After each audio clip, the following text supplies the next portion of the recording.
Est-ce que j'ai compris? Non, ça y est, c'est bon. Ouais,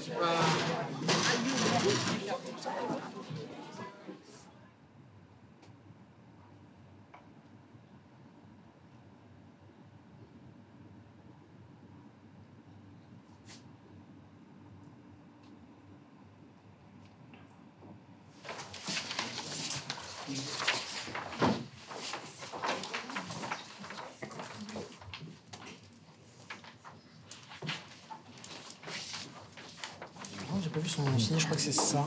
Oui, c'est ça, C'est ça. Mais comment on écrit ça?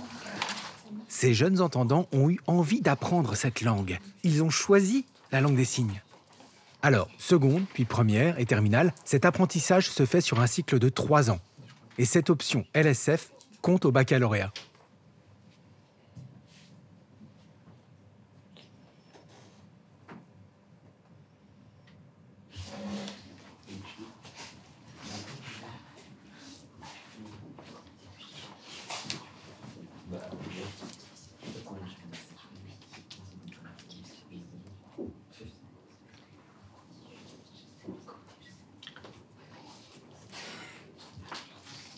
Je me souviens, en septembre à la rentrée, les élèves étaient déjà en classe. Ils n'avaient jamais vu une personne sourde et quand je suis arrivé, ils m'ont demandé si un interprète allait être présent pour le cours. Je leur ai dit non, il n'y en aura pas, je suis sourd et je vais vous faire cours directement en langue des signes. Ils étaient étonnés et puis ça s'est mis en place.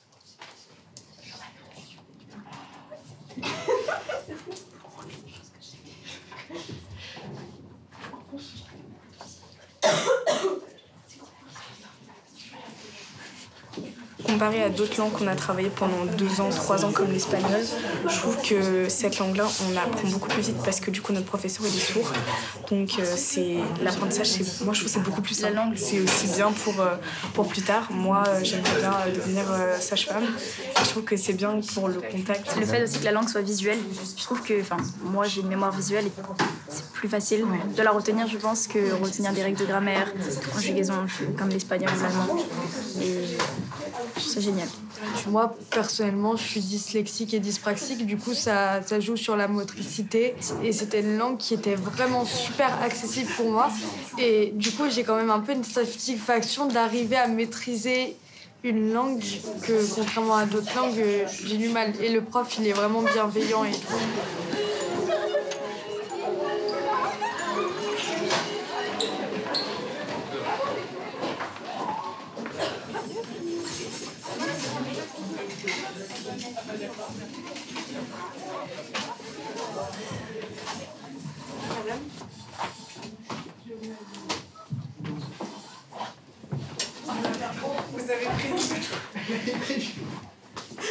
Nous allons faire l'activité qui est toujours dans le même chapitre vers des entités plus stables.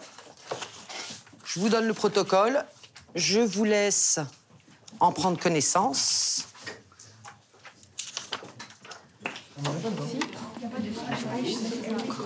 Ou H. Autre chose.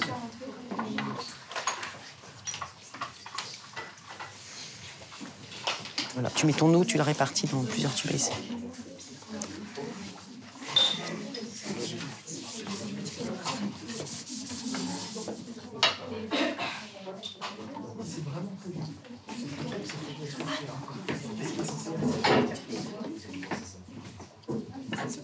Je l'ai appelée Sourire en langue des signes.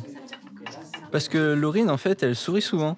Elle a commencé à apprendre la langue des signes en septembre et elle est très motivée. Du coup, c'est plus facile pour travailler ensemble, ça aide.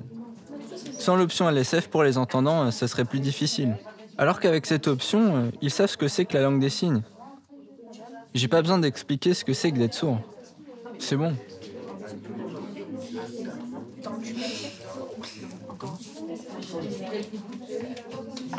Au collège, on était un groupe de sourds en inclusion. Les élèves entendants, ils signaient peu. Ils savaient dire « bonjour, ça va ?» parce qu'ils n'avaient pas d'option LSF au collège. Alors qu'ici, au lycée, il y a l'option et les entendants sont très accueillants avec moi. Ils sont super chaleureux. Ils viennent vers moi pour faire connaissance. C'est facile d'échanger avec eux. Je me sens intégrée, ça fait du bien.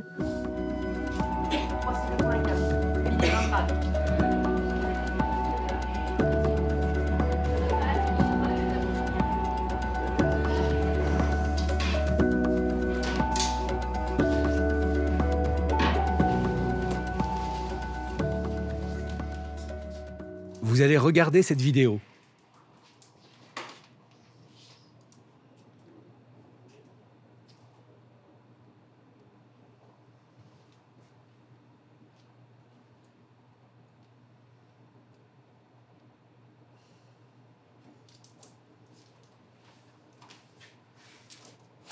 Ivana, je vois que tu fronces les sourcils. Pourquoi? Parce que vraiment, j'ai rien compris. J'ai reconnu des vieux signes, des signes d'autrefois que je connais. La grammaire, les expressions du visage, les emplacements, tout ce qu'on a vu en cours avec vous, les paramètres de la langue des signes, on les retrouve dans cette vidéo. Il y a aussi un peu d'iconicité, on retrouve les bases de la langue des signes. Mais les signes, le vocabulaire, il a carrément évolué. Ce que j'ai compris, en gros, c'est qu'il est malade et qu'il va chez le docteur. Là, tu dis qu'il a rendez-vous chez le docteur, mais comment tu le sais? Est-ce que tu as vu le signe docteur dans la vidéo? Parce qu'il a dit qu'il était malade. Souvent, quand on est malade, on va chez le docteur. Il y est, le signe docteur. Je vais vous le montrer. Vous l'avez pas vu?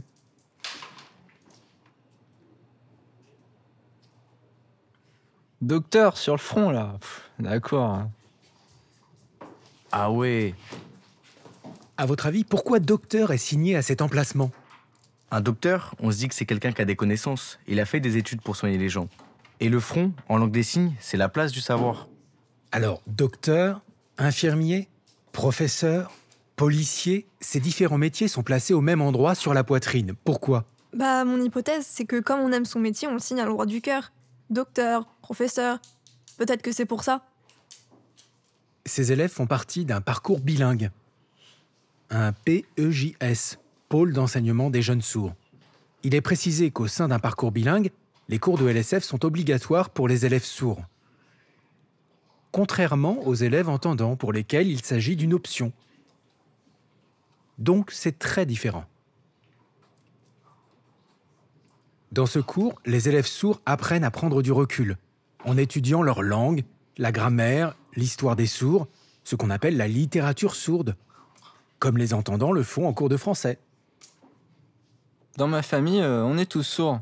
Ça fait 3 générations. On ne s'exprime qu'en langue des signes. Bien sûr, en cours, je n'apprends pas à signer, mais par contre, j'apprends à travailler l'iconicité. C'est riche, la LSF.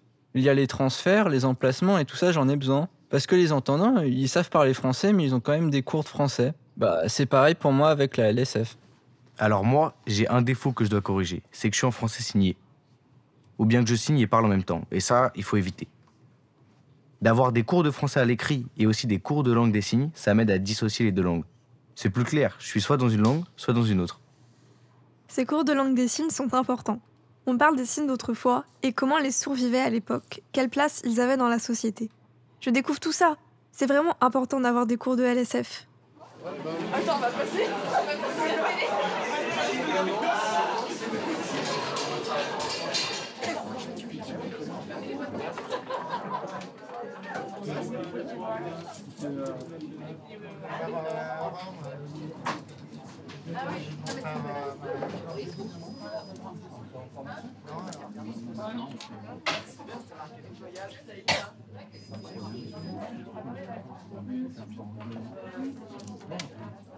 Ça fait presque 30 ans que les parcours bilingues ont vu le jour. C'est vrai qu'il y en a peu, mais ils ont permis à des élèves sourds de réussir leur scolarité et d'obtenir leur bac. Ce diplôme leur a ouvert les portes des études supérieures. Donc, cet enseignement en langue des signes, au sein d'un parcours bilingue, offre aux élèves sourds un avenir.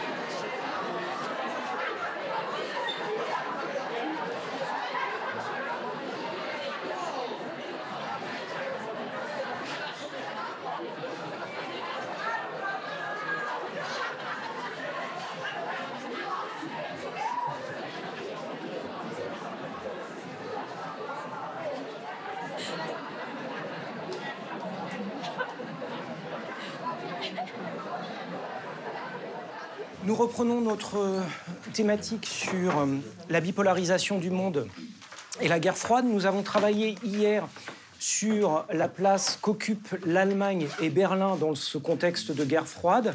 Vous notez la problématique et ensuite vous prenez vos téléphones pour pouvoir accéder au support de cours. Vous allez organiser votre travail sur cette séance.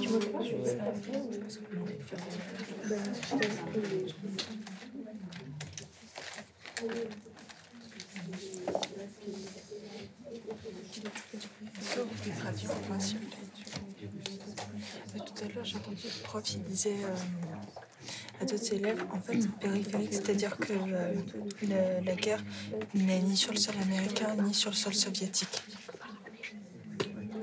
Donc en fait, Cuba est un bon exemple. Je suis en classe de terminale générale. Je suis la seule sourde dans cette classe, donc ils sont tous entendants, mais certains ont pris l'option LSF. Ça fait 2 ans que pour certaines matières où on est en commun, je me mets avec elle pour les binômes ou les exposés. Donc du coup, j'aime bien. Ça permet d'intégrer aussi Kilona.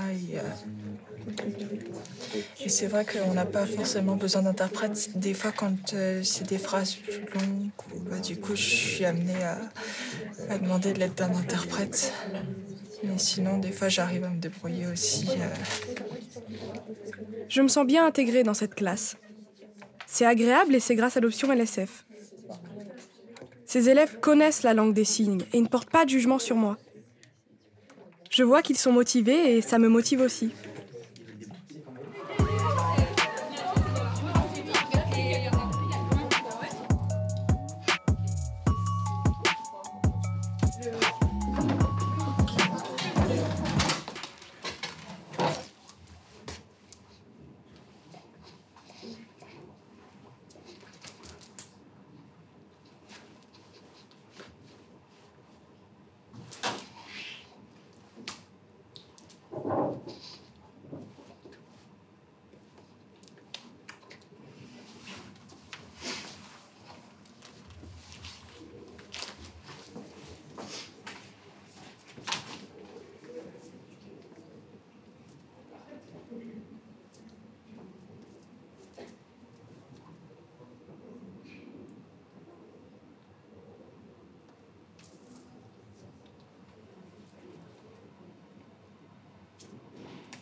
À chaque thématique abordée, soit c'est moi qui pose une problématique liée à la culture sourde, soit ce sont les élèves eux-mêmes qui font des recherches, trouvent une problématique et la présentent.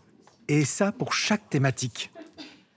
C'est important parce que la langue des signes, sans la culture sourde, ça n'a pas de sens. La culture et la langue sont intrinsèquement liées. J'avais découvert la LSF parce que, de base, je ne savais pas du tout que ça existait, déjà l'option, ni qu'elle était à Jean-Paul Sartre. Et j'ai une amie qui veut faire quelque chose dans le médical et qui m'en avait parlé, qui m'a dit qu'elle allait s'inscrire. 2 amies. Et je m'y suis intéressé parce que ça me paraissait nouveau et je voulais découvrir. Au final, je me suis inscrit avec elle et j'ai accroché. Je suis toujours là. Et plus elle. Mais voilà, c'est comme ça que je suis arrivé. Moi, j'étais très timide en seconde et c'est vrai que l'expression du visage, c'est pas trop mon fort, mais au fur et à mesure, on est obligé de se décoincer un peu pour mieux se faire comprendre aussi, parce que la langue des signes repose en partie sur cette expression du visage. Je trouve que la langue des signes, c'est quelque chose qui reste, parce que même quand je discute avec des entendants, j'ai tendance à utiliser des signes, en fait, par exemple, juste dire oui, ou non, ou je sais pas. Et c'est vraiment assez particulier, c'est vraiment quelque chose qui reste, contrairement à des langues comme l'espagnol ou l'allemand, on va pas se mettre à parler une autre langue. Donc, je trouve ça vraiment intéressant comme langue.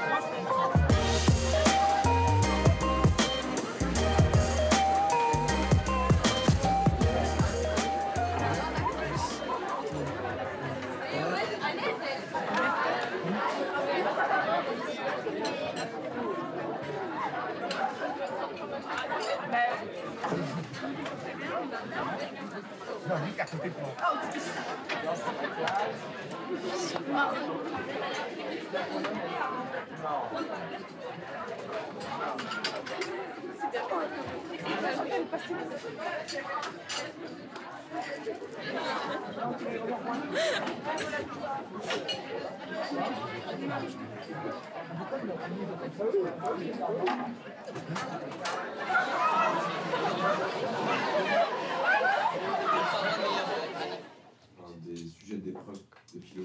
Ouais. En fait, on va avoir différentes feuilles et soit on prend une où il y a... Melika et Kilona vont vous présenter un peu leur parcours, voilà. Je leur laisse la parole. Vous vous demandez peut-être pourquoi on fait cette sensibilisation aujourd'hui ? On a remarqué que vous ne saviez pas vraiment comment faire avec les sourds.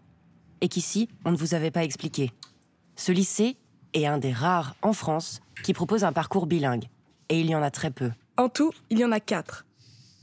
Paris, Poitiers, Toulouse et Lyon, c'est tout. Ici, à Lyon, il y a donc un parcours bilingue. Bilingue, qu'est-ce que ça veut dire ? C'est un enseignement en français écrit et en langue des signes en parallèle. Moi, j'ai toujours été dans un parcours bilingue. Là, c'est ma dernière année et je me suis sentie bien toute ma scolarité parce que j'ai suivi les cours dans ma langue, la langue des signes. Malheureusement, je n'ai pas vécu la même chose que Kilona. Mon histoire est très différente de la sienne. Mes parents m'ont mise dans une école privée et je me suis retrouvée au milieu d'enfants entendants. J'étais la seule sourde.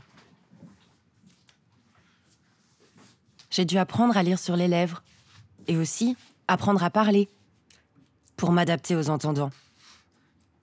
J'ai passé une partie de ma scolarité dans cet environnement, jusqu'à ne plus savoir si j'étais sourde. J'étais entendante ou sourde ? Je ne savais plus. Et puis en 4e, je n'en pouvais plus. Mes notes ont dégringolé, c'était horrible. Mes parents étaient très inquiets. C'est là qu'un ami m'a conseillé d'aller à Lyon, dans le parcours bilingue. Bilingue ? En fait, je ne savais même pas ce que ça voulait dire. Alors, il m'a expliqué. Par rapport aux études sup, après, est-ce que vous êtes contrainte parce que vous êtes sourde, en mode vous pouvez pas faire tout ce que vous voulez, ou sur ça vous êtes libre de choisir ce que vous voulez ? Mon rêve, c'est de rentrer à l'université de la Sorbonne. Mais je sais que ce sera pas possible parce qu'il n'y a pas d'accessibilité en langue des signes. Il n'y a rien de prévu. À Paris, il n'y a qu'une université qui le fait. Paris 8. On est enfermés dans ce choix. C'est vrai que nos perspectives sont réduites. Il y a des études qu'on ne pourra pas faire parce qu'on doit aller là où il y a de l'accessibilité. Et c'est dommage, parce qu'il y a des sourds qui rêveraient de faire d'autres études. Et c'est pas possible. Comme elles sont presque jamais avec nous, on connaît pas grand-chose de leur vie ou comment ça se passe au lycée ou même avant. Et du coup, ça nous a permis de plus se connaître et de découvrir elles, parce qu'on les connaît pas en vrai. Et oui, par exemple, Melika, elle est dans notre classe et elle est là un peu souvent quand on a cours avec. Et on connaissait rien d'elle à part son prénom, on lui avait jamais parlé vu qu'on a un cours, on peut pas parler. Et du coup, on savait rien.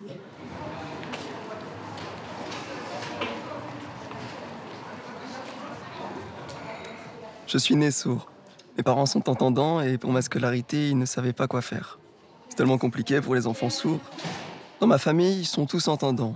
Alors ils ne savaient pas dans quelle école me mettre. Et heureusement pour moi, mes parents ont fait l'effort de chercher une solution. Et ils m'ont mis à Paris, dans une école où il y avait du bilinguisme. Et pour la première fois, je me suis retrouvé au milieu des sourds. C'était bizarre. Je me suis senti super bien tout de suite, parce que j'étais dans ma langue. Les entendants, leur première langue, c'est le français. Pour certains sourds, c'est la langue des signes. Et le premier examen qu'on passe, c'est le bac de français. C'est pas logique. Je préférerais qu'on passe un bac LSF dans notre langue, comme les entendants passent le bac de français dans leur langue. De fait, ma langue n'est pas reconnue et pour moi, c'est une frustration.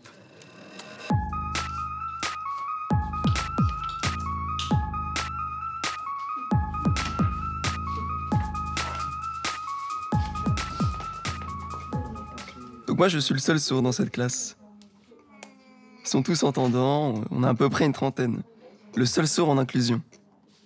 Bien sûr, c'est un peu dur. La communication est difficile. Je me force à passer par l'écrit, à mimer. C'est compliqué. Heureusement, je me suis fait quelques amis qui ont appris à signer, sans être en option LSF. Ils ont fait l'effort par eux-mêmes, et bien sûr, je leur apprends aussi pour qu'ils puissent progresser. Et vraiment, je leur dis merci de s'investir, de faire cet effort pour moi. Ça me permet de me sentir bien, d'être à l'aise avec eux dans l'échange, de se connaître. Par exemple, il y a Elio. C'est lui. Il s'appelle Elio. Et puis il y a aussi Elias. Je lui ai pas encore donné de nom en langue des signes, c'est lui.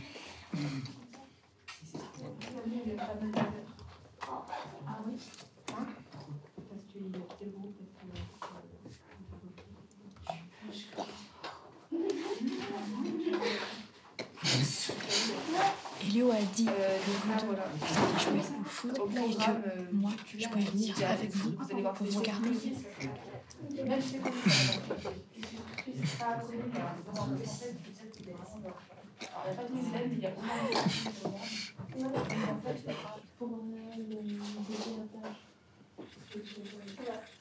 À force de voir Elio et Simon signer ensemble, je me suis dit, j'aimerais bien comprendre ce qu'ils disent. J'aimerais bien pouvoir rigoler avec eux autant qu'ils rigolent ensemble.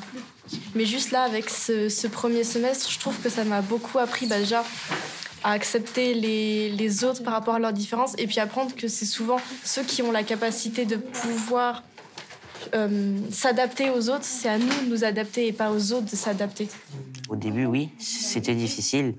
Et après, au fur et à mesure de parler, ça a commencé à venir tout seul. En fait, c'était naturel. Au bout d'un moment, ça devient naturel. C'est comme si on parle une vraie langue. Du coup, on éprouve vraiment quelque chose quand on parle. Et du coup, l'expression de visage, elle vient toute seule quand on parle. Du coup, je le fais sans m'en rendre compte. Ça me plaît, oui. C'est pour ça aussi que j'y vais vers eux. Pour rigoler aussi. Pour parler, pour découvrir leur langue et leur monde.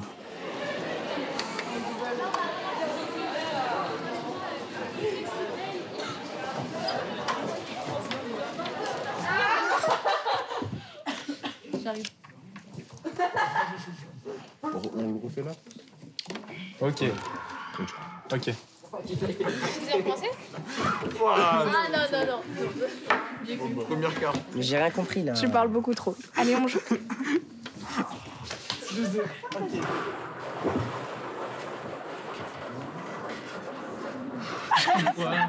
suis perdu. Tu l'as même?